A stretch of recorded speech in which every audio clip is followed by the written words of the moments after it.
उसकी कहानी सुनिए। जंतर मंतर पे जो हुआ वो नरेंद्र मोदी के डायरेक्शन में हुआ, नरेंद्र मोदी के कहने पर हुआ, और ऐसा और भी बहुत बार होगा। नहीं जानता कि मेरी बात कितने लोग सुनते हैं और कितनी गंभीरता से लेते हैं, लेकिन जो मैं कहता हूं वो अटल सत्य है। और इसीलिए नरेंद्र मोदी का पंगा अब सीधे मुझ पर आ गया है। नरेंद्र मोदी, आप मेरी कितनी भी जांच करवा लो, कुछ दिन मुझे जेल में डाल दो, कर सकते हो, मरवा दो, जो करना है कर लो, लेकिन एक दिन आप अपने गुनाहों की कीमत चुकाने के लिए जेल में जाओगे और जेल के अंदर ही मरोगे। सच का सामना करो वरना मरो। एक अपराधी आपको मौत दे सकता है, जिंदगी नहीं दे सकता। 50 लाख भारतीय कोरोना में मारे गए, रिकॉर्ड पे आया 4 लाख। ये कहेंगे कि कोई भी कोरोना से नहीं मरा है। मौत के दूत हैं, मौत के सौदागर हैं, मौत ही मौत है, नरेंद्र मोदी है। हम रहें ना रहें, तुम रहो ना रहो। और नरेंद्र मोदी अंग्रेजों की स्टाइल से ही सरकार चला रहे हैं।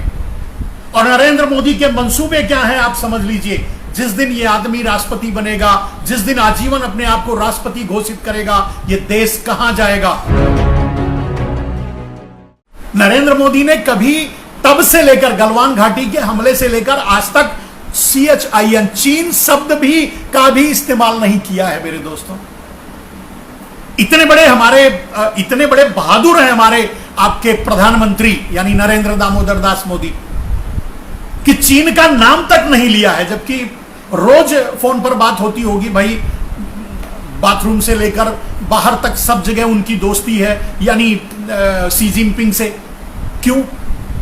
तो ठीक 5 महीने पहले गलवान घाटी में हमला होता है, वहां हमला होता है जहां कभी चाइना ने इन्फिल्ट्रेशन नहीं किया था, चाइना से कभी इस तरह की घटनाएं नहीं हुई थी। और ठीक वहीं होता है जहां बिहार रेजिमेंट तैनात होता है और 22 जवान बिहार के मारे जाते हैं, उस रेजिमेंट के मारे जाते हैं। सारे देश के जवान थे, हाँ, गुजरात के कोई नहीं था, कोई उसमें मोदी सा पारेख मेहता नहीं था, लेकिन सारे देश के जवान थे, लेकिन वो बिहार रेजिमेंट के जवान थे। अब इनको नाम भी तो चाहिए था, बिहार रेजिमेंट के हमारे जवान मारे गए, हम उनके नाम पे वोट मांगेंगे वगैरह वगैरह। तो ये अब आप सोचिए कितनी घटनाओं को नरेंद्र मोदी संयोग कह सकते हैं, आप संयोग कह सकते हैं, देश संयोग कह सकता है, या उनके चहेते लोग कैसे कह सकते हैं कि ये संयोग है।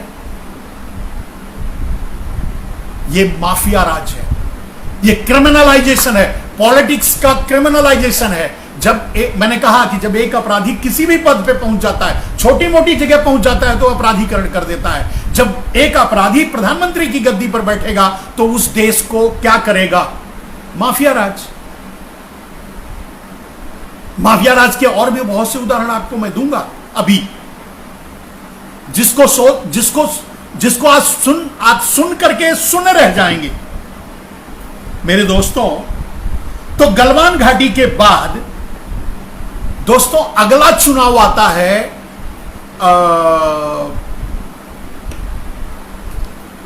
फिर से उत्तर प्रदेश, फिर से चुनाव आता है बंगाल और असम, पुदुचेरी, 5 राज्यों का फिर से वो चुनाव आता है जिसके लिए उड़ी का हमला करवाया था। तो उस तरह का फिर चुनाव आता है। नरेंद्र मोदी इस ताक में थे कि 26 जनवरी को ये किसानों पर गोली चलवाकर उन्हें आतंकवादी साबित करके चुनाव जीत लेंगे। इन्होंने आदेश भी दिया था मारने के लिए, गोली चलाने के लिए। सैनिकों ने नहीं चलाया या जो सुरक्षा बलों ने नहीं चलाया, और थोड़ी समझदारी किसानों ने भी दिखाई जिसके कारण गोली नहीं चली और बच गए। 26 जनवरी की सारी साजिश नरेंद्र मोदी की थी। सारे भारतीय जनता पार्टी के ही लोग जो वहां गए थे, आपको पता है, उनसे ही जुड़े हुए लोग लाल किले पर गए थे और घटनाएं किए थे। तो आप खुद समझ लीजिए कि वो घटना कौन करवाया, क्यों करवाया। तो 26 जनवरी को किसानों पर गोली चलवाकर नरेंद्र मोदी बंगाल का चुनाव, बंगाल, असम और केरल, पुदुचेरी का चुनाव जीतना चाहते थे, जो कि फेल हो गए, नहीं जीत पाए, धोखा खा गए। तमिलनाडु भी उसमें था, तमिलनाडु का चुनाव, तमिलनाडु, पुदुचेरी, वेस्ट बंगाल, असम का चुनाव, केरल 5 राज्यों का चुनाव था। तो किसानों पर गोली चलवाकर इनकी प्लानिंग फेल हो गई। चुनाव में ये पूरी तरह से इनका टारगेट वेस्ट बंगाल था। तो इनका टारगेट वेस्ट बंगाल था। वेस्ट बंगाल में अपनी पूरी ताकत झोंकी, बड़े ड्रामे रचे, बड़े षड्यंत्र रचे, हिंदू मुसलमान का मुद्दा बनाया, ये बनाया, वो बनाया, पता नहीं क्या क्या किया, लेकिन फिर भी कामयाब नहीं हुए। तो जब देखा कि इनको वोट नहीं मिल रहा है तो इन्होंने क्या किया, बक्सर का हमला करवाया। बक्सर में 22 जवानों को मरवा डाला। उसमें भी कोई क्या कहते हैं, मोदी, शाह, पारेख, मेहता नहीं था, उसमें भी सब दूसरे ही थे, other than Modi, Shah, Parekh, Mehta, other than. मैंने कहा, अभी पहले भी कहा था कि ये तो हर्षद मेहता पैदा कर सकते हैं, केतन पारेख पैदा कर सकते हैं, नरेंद्र मोदी पैदा कर सकते हैं, ललित मोदी पैदा कर सकते हैं, मेहुल चौकसी पैदा कर सकते हैं, ये कोई सैनिक नहीं पैदा करते। तो बक्सर में हमला करवाकर, लेकिन फिर भी बंगाल का चुनाव हार गए। अब माफिया राज को नरेंद्र मोदी कैसे चला रहे हैं, कैसे काम कर रहे हैं, ये तो मैंने आतंकवादी घटनाएं बताई। उस पेगासस स्पाईवेयर के बाद भी जिसको लेकर ये ताल ठोक रहे हैं कि हम तो लेंगे, हम तो करेंगे, हम तो रखेंगे, क्योंकि ये माओवाद और आतंकवाद से जुड़ा है। लेकिन ये सारे, क्योंकि अब सीधी बात, सीधा आरोप है कि अगर ये सब कुछ नरेंद्र मोदी जानते हैं, तभी तो नरेंद्र मोदी चुनाव से पहले ही घटनाएं करवा पाते हैं। नरेंद्र मोदी चुनाव से पहले ही घटनाएं क्यों करवा पाते हैं? घटना तो कभी भी हो सकती, चुनाव के बाद भी हो सकती है। चुनावों के ठीक पहले ही घटनाएं होती हैं, 3 से 6 महीने के अंदर। तो ये पेगासस के कंट्रोल में के जरिए नरेंद्र मोदी आतंकवाद, माओवाद को कंट्रोल करते हैं, ऑपरेट करते हैं, चलवाते हैं, तभी तो ये अपनी जरूरत के अनुसार देश में घटनाएं करवा पाते हैं। कोई जवाब है नरेंद्र मोदी के पास? नरेंद्र मोदी, मेरी जांच करवा सकते हो, अदालत ले जा सकते हो, जेल में डाल सकते हो, जो करना है कर सकते हो, लेकिन मेरी बातों का जवाब आपके सात पुस्त के पास नहीं है, यह मैं जानता हूं। आप नहीं दे सकते। सिर्फ यही नहीं, आतंक का राज, मैंने लिखा है आतंक का राज, माफिया राज, यह आतंक ही है।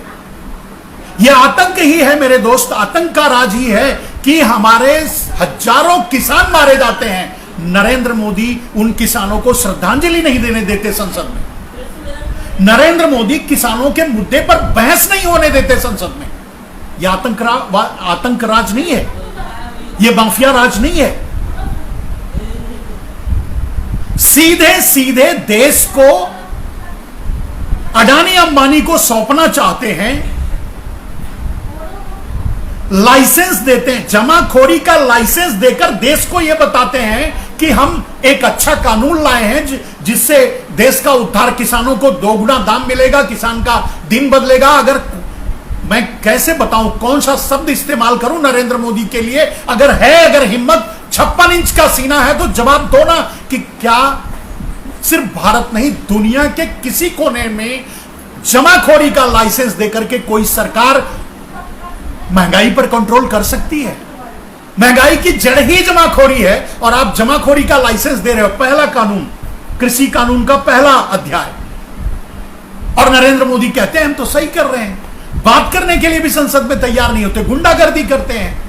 पेगासस और किसान के मुद्दे को संसद में उठाने तक नहीं दिया, नौटंकी करते रहे, झूठे झगड़ा करते रहे, जबकि इसी बीच 20 ऐसे कानून पास करवा लिया नरेंद्र मोदी ने जिससे भारत को बेचा जा सके, तो वो पास हो गया। किसानों के कानून पे बहस नहीं हुई, पेगासस स्पाईवेयर पे बहस नहीं हुई, लेकिन 20 ऐसे कानून पास करवा लिया नरेंद्र मोदी ने जिससे भारत को बेच सके।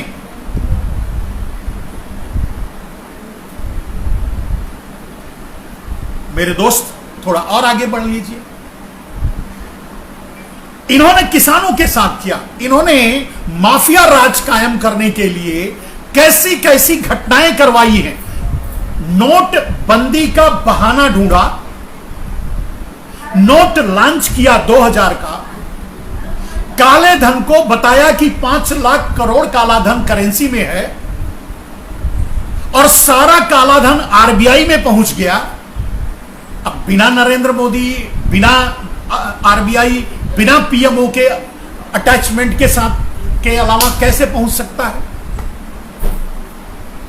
तो आप खुद समझ लीजिए, यह है माफिया राज। हम तो करेंगे, यही करेंगे, आपको जो करना है कर लीजिए। आप क्या कर लेंगे, हम क्या कर लेंगे? अगर हमारे जैसे लोग बोलेंगे तो उनको जेल में भी डाल देंगे, प्रताड़ित भी करेंगे, धमकाने की भी कोशिश करेंगे। यह आज से नहीं हो रहा है। यह तो जब अंग्रेज आए तो यही गुजराती बुला करके लाए थे भारत में, और ईस्ट इंडिया की कंपनी की स्थापना गुजरात में ही करवाई थी। और यही गुजराती पूरे देश में घूम घूम करके ईस्ट इंडिया कंपनी का बखान करके दूसरे राज्यों से समझौते करवाए थे, बिचौलिया बन करके, और पूरे भारत को गुलाम बनवाया था। यही गुजराती लास्ट तक जाते जाते, जिस दिन तक अंग्रेज यहां से गए हैं, उस दिन तक ये अंग्रेजों के साथ ही खड़े रहे। कोई भी लड़ाई, कोई भी रिटेलिएशन, कोई भी युद्ध, कोई भी लड़ाई गुजरात में नहीं हुई है अंग्रेजों से। दूसरे प्रदेशों को गुलाम बनवाने के लिए अंग्रेजों ने उनका साथ लिया और गुलाम बनाया। वेस्ट बंगाल को कब्जा करने के लिए उनको साथ लिया और वहां षड्यंत्र करके वेस्ट बंगाल जीता, फिर दूसरे प्रदेश, फिर तीसरे प्रदेश, समझौते के जरिए माधवराव सिंधिया खानदान जैसे गद्दारों जो आज सत्ता का सुख भोग रहे हैं। चलिए, गद्दारों की कितनी बात करेंगे, कभी और बात करेंगे गद्दारों की। तो कितना बड़ा माफिया राज और कितना बड़ा क्रिमिनलाइजेशन हो रहा है भारत में। और यह सरकार माफिया सरकार है, यह सरकार आतंक की सरकार है और आतंक ही फैला रहे हैं। मेरे दोस्त, काले धन का इन्होंने क्या किया आप जानते हैं। व्यवस्था की बात क्या कर रहे थे, इन्होंने क्या किया आप जानते हैं। आरटीआई को ठंडे बस्ते में डाल दिया आप जानते हैं। सीबीआई स्वतंत्र करने की बात करते थे, जब विरोध में थे, विपक्ष में थे। आने के बाद सीबीआई को क्या हाल किया है आप जानते हैं कि सीबीआई में खुलेआम पटकी पटका हुआ। ईडी का क्या हाल है, आईटी का क्या हाल है। निजीकरण के जरिए नरेंद्र मोदी ने पूरे भारत को बेचा। जिस एफडीआई का विरोध करके नरेंद्र मोदी भारत में आए थे, उस एफडीआई को 100% इन 100 सेक्टर लागू किया। जिस जीएसटी का विरोध कर रहे थे नरेंद्र मोदी विपक्ष में, उसको आते ही लागू किया और मैक्सिमम कैपेसिटी के साथ। मेरे दोस्त, किसानों की देश में आत्महत्या बढ़ी, बेरोजगारी बढ़ी, गरीबी बढ़ी, महंगाई बढ़ी, भारत तबाह हुआ, भारत गर्त में चला गया। लेकिन आज भी नरेंद्र मोदी को किस चीज की जरूरत है? एक क्रिमिनल को, एक माफिया को किस चीज की जरूरत है? हिंदू मुसलमान की। आप जानते हैं, अभी एक घटना घटी है थोड़े दिन पहले, कल या परसों, जंतर मंतर पे से नारे लगाए गए कि मुल्ले काटे जाएंगे, राम राम चिल्लाएंगे वगैरह, इस तरह के बड़े खतरनाक नारे लगाए गए। अश्वनी उपाध्याय उसमें शामिल थे। अश्वनी उपाध्याय को दूसरे दिन जमानत मिल गई, मिल जाएगी। अब अश्वनी उपाध्याय कौन है? अश्वनी उपाध्याय का काम क्या है? अश्वनी उपाध्याय और वो जो नारा जो जंतर मंतर पे हुआ, वो क्यों हुआ? बहुत से वक्ता हैं, बहुत से समझदार हैं, इंटेलेक्चुअल हैं, उनके अपने अपने तर्क होंगे। मैं जानता हूं क्यों हुआ, और जो मैं बताऊंगा उसे सुनकर आपका दिमाग फट जाएगा, हिल जाएगा। वो क्यों हुआ, उसकी कहानी सुनिए। जंतर मंतर पे जो हुआ वो नरेंद्र मोदी के डायरेक्शन में हुआ, नरेंद्र मोदी के कहने पर हुआ, और ऐसा और भी बहुत बार होगा। लेकिन आप ये भूलिए मत, ये मत गफलत में आइए कि ये काम सिर्फ उत्तर प्रदेश का चुनाव जीतने के लिए किया गया, उसके लिए नहीं किया गया है। उसके लिए और भी खतरनाक कदम उठाए जाएंगे और ये सपोर्ट मान सकते हैं कि इससे उनको फायदा मिलेगा उत्तर प्रदेश के चुनाव में। लेकिन ये घटना किस लिए करवाई गई, ये नारे क्यों लगवाए गए, ये क्यों किया गया, जानते हैं आप? अश्वनी उपाध्याय कहते हैं भारत का संविधान अंग्रेजों का दिया हुआ है, हमें इसे बदलना है। हम भी वही कहते हैं, भारत का संविधान अंग्रेजों का दिया हुआ है, हमें इसे बदलना है। लेकिन बदलने के बाद नरेंद्र मोदी संविधान कौन सा लाएंगे, यह महत्व की बात है। जैसे बदली में, नोट लॉन्चिंग में गद्दारी की, ब्लैक मनी में गद्दारी की, दूसरे और मुद्दों में गद्दारी की, उसी तरह से इस मुद्दे में भी गद्दारी करेंगे। कैसे, आप जानते हैं? संविधान बदलने की बात नरेंद्र मोदी अपने डाबरों से क्यों करवा रहे हैं, क्या बोलते हैं ये अश्वनी उपाध्याय डाबरों से वो क्यों करवा रहे हैं? सिर्फ चुनाव के लिए नहीं। नरेंद्र मोदी अपने पहले कार्यकाल में ही संसदीय मीटिंग में ये कहा था कि हम अमेरिकन डेमोक्रेसी को भारत में लाएंगे, भारत के लोकतंत्र को खत्म करेंगे। और यह बात मैं नहीं कह रहा हूं, यह बात साक्षी महाराज ने कहा था जब उनका टिकट कट गया था 2019 में। दूसरे दिन ही उनको डिक्लेयर कर दिया, यार दे दो नहीं तो ये सारा पोल खोल के रख देगा। और इसको मैं पहले भी बता चुका था। साक्षी महाराज बाद में प्रेस कॉन्फ्रेंस करके बोले, जब हम उसके पहले जब ये मीटिंग हुई थी उसके बाद भी लाइव करके हम ये देश को बताने की कोशिश की थी कि नरेंद्र मोदी लोकतंत्र खत्म करके चाइना और अमेरिका की मिलीजुली डेमोक्रेसी भारत में लागू करना चाहते हैं, यही उनका मिशन है। मेरे पुराना वीडियो में शेयर कर दूंगा, आप सुन लेना। मेरे दोस्त, कितने बड़े क्रिमिनल, कितने बड़े खतरनाक लोगों को आपने सत्ता दे दी है, प्रधानमंत्री की कुर्सी पर बिठा दिया है। आप सोचिए। तो यह घटना जो हुई वो इसलिए हुई कि अश्वनी उपाध्याय अगर मांग रहे हैं कि संविधान, अब ऐसे बहुत से जगह ये इस तरह के कार्यक्रम होंगे और ये सवाल उठाए जाएंगे कि संविधान को बदला जाए। संविधान बदलने के बहाने नरेंद्र मोदी अपने संसद में अगले कार्यकाल में, इसी कार्यकाल में 2022 में से पहले अमेरिकन डेमोक्रेसी और अमेरिका और चाइना की मिलीजुली डेमोक्रेसी लागू कर देंगे। वो डेमोक्रेसी नहीं करते, वो व्यवस्था लागू कर देंगे। अब उस व्यवस्था में क्या होगा कि भारत का जो राष्ट्रपति के पास सारे पावर चले जाएंगे, यानी राष्ट्रपति ही सब कुछ होगा। चुनाव नहीं होंगे, चुनाव होंगे तो अमेरिकन और सीनेटिंग सिस्टम से होगा। प्रदेशों के पावर खत्म कर दिए जाएंगे। ये नरेंद्र मोदी करने जा रहे हैं। और ये बात मैं 7 साल पहले बोला हूं मेरे दोस्तों। जब नरेंद्र मोदी गद्दी पर बैठे उसके 6 महीने बाद, मतलब 2015 से मैं ये बात बोल रहा हूं कि नरेंद्र मोदी क्या चाहते हैं, नरेंद्र मोदी के मंसूबे क्या हैं। तो नरेंद्र मोदी क्या करेंगे अपने इस प्रधानमंत्रित्व काल से पहले, 2022 में ही ये इस संविधान को बदलने का नारा लगवाएंगे लोगों से। बेवकूफ तो है ही हैं भारत के लोग जो समझते नहीं। अब वो कहेंगे अंग्रेजों का संविधान हमें नहीं चाहिए, हम भी कहते नहीं चाहिए। लेकिन अंग्रेजों के संविधान के बाद कौन सा संविधान चाहिए? हमें भारतीय संविधान चाहिए। लेकिन नरेंद्र मोदी को अमेरिकन संविधान चाहिए, नरेंद्र मोदी को चाइनीज संविधान चाहिए, जिसमें यह व्यवस्था है कि राष्ट्रपति ही सब कुछ होगा। उसके क्यों करेंगे ऐसा? क्योंकि नरेंद्र मोदी जैसे ही इनका रामनाथ कोविंद का कार्यकाल खत्म होगा, नरेंद्र मोदी प्रधानमंत्री पद से इस्तीफा देकर राष्ट्रपति बन जाएंगे और उससे पहले ये कानून बदल लेंगे। अब जब राष्ट्रपति की कुर्सी पर बैठ जाएंगे और सारे पावर राष्ट्रपति के हाथ में होंगे, तो चाइना शी जिनपिंग की तरह ये डिक्लेयर कर देंगे या संविधान पास करवा लेंगे कि जब तक ये जिंदा रहेंगे यही सत्ता में रहेंगे, जब तक नहीं मरेंगे तब तक राष्ट्रपति रहेंगे।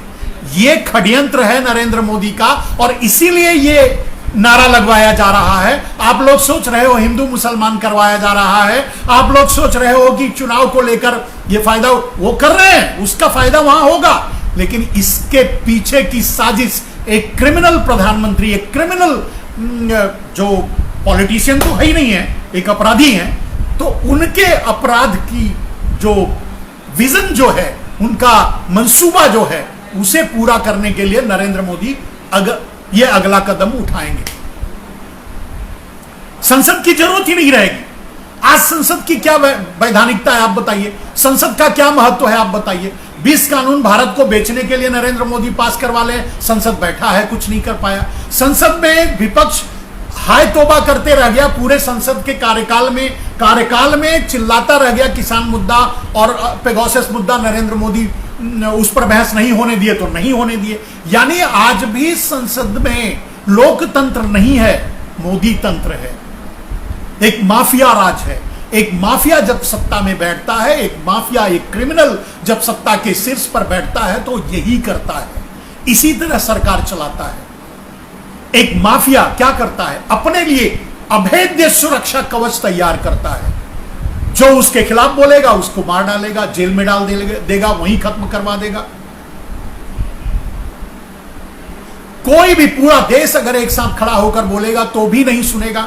मैं कहता हूं भारत का एक एक नागरिक, क्योंकि ये किसान आंदोलन, किसान बिल पूरे भारत के एक एक आदमी के खिलाफ है, तो ये किसान आंदोलन में के समर्थन में भारत का एक एक आदमी अपने घरों से खड़ा होकर बाहर निकल करके जंतर मंतर या दिल्ली में आ जाए, तब भी नरेंद्र मोदी इस बिल को वापस नहीं लेंगे। नरेंद्र मोदी अपने जीते जी इस बिल को वापस नहीं लेंगे। नरेंद्र मोदी अपने प्रधानमंत्री काल में वापस नहीं लेंगे। अब जब उनके मंसूबे ये हैं कि प्रधानमंत्री फिर राष्ट्रपति, फिर आजीवन राष्ट्रपति अगर वो बने रहें तो समझ लो ये बिल वापस नहीं होगा। तो क्या पूरे देश की सरकारें, प्रदेश की सरकारों को भी सावधान होना चाहिए। पूरे प्रदेश की सरकारें इस गुलामी को स्वीकार कर लेंगे? क्या पूरा देश नरेंद्र मोदी की इस माफिया राज को स्वीकार कर लेगा? क्या चुपचाप पूरा देश अपने आप को नरेंद्र मोदी के सामने सरेंडर कर देगा? मैं समझता हूं नहीं। यह सच है कि भारत कायरों का देश है, बुज़दिलों का देश है, मूर्खों का देश है। ये कहने नहीं, ये तो प्रमाणित है। अगर मूर्खों का देश नहीं होता, कायरों का देश नहीं होता, बुज़दिलों का देश नहीं होता, तो गिनती के गोरे आकर भारत में राज कर जाते, इन्हीं गुजरातियों को मिला करके पूरे देश को गुलाम बना लेते। कुछ मिट्टी भर गोरे थप्पड़ों से अगर भारत मारता तो भी उनका पता नहीं चलता, चटनी बन जाते, एकदम पाउडर बन जाते। लेकिन क्यों नहीं मारा? इसी तरह से भारत के कुछ दलाल, जिनमें गुजराती प्रमुख हैं, भारत के कुछ दलाल देश को यह समझाने में कामयाब हो गए उस समय 16वीं सदी 18वीं सदी में भी जब अंग्रेज आए तो यह समझाने में कामयाब हो गए कि इनसे हमें फायदा है। जैसे नरेंद्र मोदी आज देश को बेच रहे हैं, काला कानून ला करके किसानों के खिलाफ, पूरे देश के किसानों की जमीनें छीनकर अडानी अंबानी को देना चाहते हैं, और फिर भी देश को यह बताने की कोशिश कर रहे हैं कि देश सही है, देश सही चलेगा, महंगाई खत्म होगी। किसान बिल पे मैं बहुत बार बोल चुका हूं, क्या बोलूं दोहराने से क्या फायदा। किसान बिल अपने आप में कहता है कि नरेंद्र मोदी गद्दार हैं। अगर नरेंद्र मोदी में हिम्मत है, मीडिया के सामने मैं चैलेंज करता हूं, अगर नरेंद्र मोदी बातचीत में नरेंद्र मोदी सामना करें, अगर हरा दें, तो मैं वहीं आत्महत्या कर लूंगा। मुझे पता है नरेंद्र मोदी के पास भी जवाब, इसीलिए तो आते नहीं, इसीलिए तो प्रेस कॉन्फ्रेंस नहीं करते, इसीलिए तो बोलते नहीं। उनका किसान बिल ही साबित करता है कि वो गद्दार है। मैंने कई बार बोल चुका हूं। पहला बिल है, पहले बिल में वो जमाखोरी का लाइसेंस देकर के कहते हैं कि देश सुधर जाएगा। अब जमाखोरी से तो महंगाई बढ़ती है, जमाखोरी से देश कैसे सुधरेगा। दूसरा बिल है अडानी अंबानी के ट्रांसपोर्टेशन के लिए, उससे किसान का कोई मतलब ही नहीं है। तीसरा बिल है कि क्या करेंगे, कॉन्ट्रैक्ट फार्मिंग करेंगे, कॉर्पोरेट फार्मिंग करेंगे। तो कॉर्पोरेट और कॉन्ट्रैक्ट फार्मिंग जब करवाएंगे तो किसान क्या कहते हैं, किसी प्रदेश में ले जाकर बेचेंगे या भंडारण करेंगे, तो करेंगे क्या? वो तो अडानी अंबानी पहले ही ले लेंगे खेत से ही। यानी कॉन्ट्रैक्ट फार्मिंग का मतलब है कि दोनों बिल जीरो। यानी नरेंद्र मोदी खुद ही ये साबित करते हैं, या ये इस सरकार को, नरेंद्र मोदी को मैं चैलेंज करता हूं किसी भी प्लेटफॉर्म पे बहस करके ये साबित कर दें जो मैं कह रहा हूं कि गलत है। नहीं कर सकते। मैं नहीं जानता कि मेरी बात कितने लोग सुनते हैं और कितनी गंभीरता से लेते हैं, लेकिन जो मैं कहता हूं वो अटल सत्य है। और इसीलिए नरेंद्र मोदी का पंगा अब सीधे मुझ पर आ गया है। ठीक है, नरेंद्र मोदी, आप मेरी कितनी भी जांच करवा लो, कुछ दिन मुझे जेल में डाल दो, कर सकते हो, मरवा दो, जो करना है कर लो, लेकिन एक दिन आप अपने गुनाहों की कीमत चुकाने के लिए जेल में जाओगे और जेल के अंदर ही मरोगे। याद रखना, क्योंकि इतने पाप कर चुके हो आप, इतने अपराध कर चुके हो आप।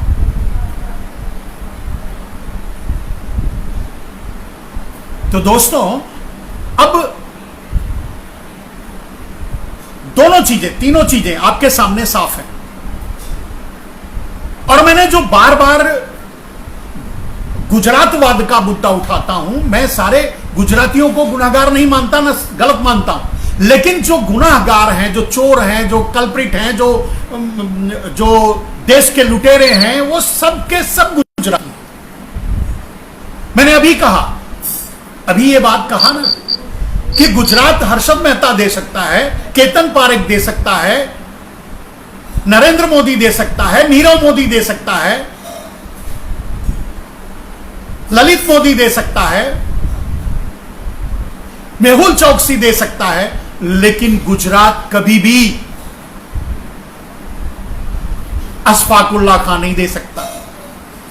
गुजरात कभी भी चंद्रशेखर आजाद नहीं दे सकता। गुजरात कभी भी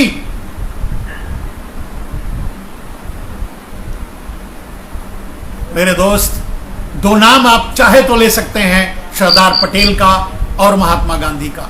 महात्मा गांधी अहिंसा के पुजारी थे, क्रांतिकारी नहीं थे।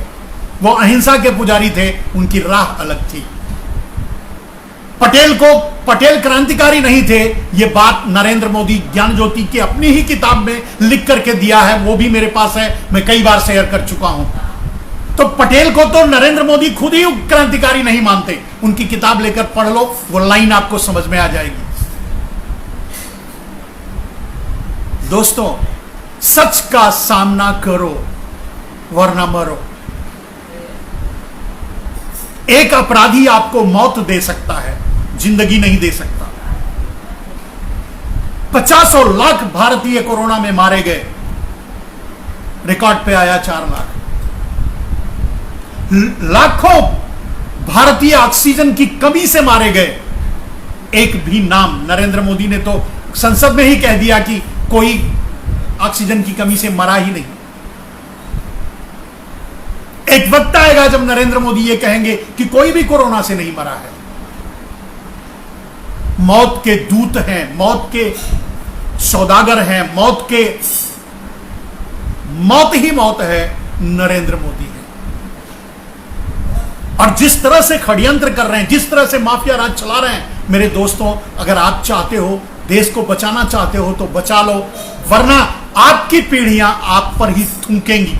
जैसे मैं 16वीं सदी, 17वीं सदी, 18वीं सदी के भारतीयों को कायर बुज़दिल कहता हूं, उसी तरह से आने वाली पीढ़ियां आपको कायर, बुज़दिल, गंवार, मूर्ख, नकारा कहेंगी। आप इसके लिए तैयार रहना। हम रहें ना रहें, तुम रहो ना रहो, जो करोगे वो रहेगा।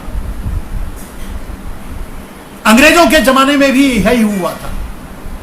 जो सच बोलते थे, जो सामने आते थे, जो मुकाबला करते थे, उनको जेलों में बंद किया जाता था, मारा जाता था, सताया जाता था, खत्म किया जाता था। अगर आप कहते हैं मेरे दोस्त, जॉर्ज 1, 2, 3, 4, 5 से अलग नरेंद्र मोदी को मानते हैं तो आपकी भूल है। नरेंद्र मोदी का डीएनए अंग्रेजों का डीएनए है, और नरेंद्र मोदी अंग्रेजों की स्टाइल से ही सरकार चला रहे हैं। और नरेंद्र मोदी के मंसूबे क्या हैं आप समझ लीजिए। जिस दिन ये आदमी राष्ट्रपति बनेगा, जिस दिन आजीवन अपने आप को राष्ट्रपति घोषित करेगा, ये देश कहां जाएगा। आज किसानों की कोई सुनने वाला नहीं है, आज गरीबों के लिए कोई रोने वाला नहीं, आज मजदूरों के लिए कोई बात करने वाला नहीं है। मेरे दोस्त, जितनी त्रासदी आपने अंग्रेजों के जमाने में झेली है, उससे 100 गुनी खतरनाक त्रासदी झेलने के लिए तैयार रहिए।